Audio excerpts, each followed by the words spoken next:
ఎన్టీఆర్ జిల్లా నందిగామలో వైసీపీ పోరుబాటు నిర్వహించింది. కూటమి ప్రభుత్వం పెంచిన విద్యుత్ ఛార్జీలను వెంటనే తగ్గించాలని ఆ పార్టీ నేతలు డిమాండ్ చేశారు.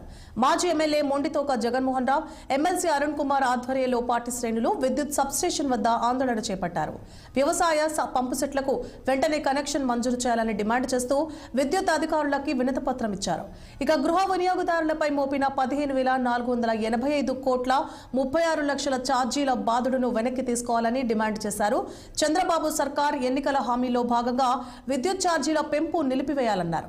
ఇక ఎస్సీ ఎస్టీలకు 200 యూనిట్ల ఉచిత విద్యుత్తును కొనసాగించాలని కోరారు మాజీ ఎమ్మెల్యే మొండితోక జగన్మోహన్ రావు, ఎమ్మెల్సీ అరుణ్ కుమార్.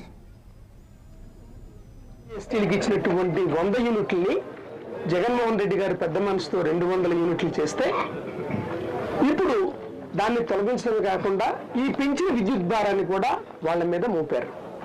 ఇవన్నీ కూడా వ్యాపారస్తులు, చిన్న చిన్న వ్యాపారాలు చేసుకునే వాళ్ళు, గృహాలకి కరెంటు ఉపయోగించుకునే వాళ్ళ మీద పెను భారం ఇది.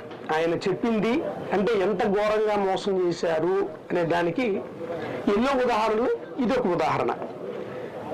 నందిగామ ఎస్సీ కాన్స్టిట్యుయెన్సీ, ఇందులో దాదాపుగా ఎస్సీ ఎస్టీలకు సంబంధించి 19,000 కనెక్షన్స్ ఉన్నాయి.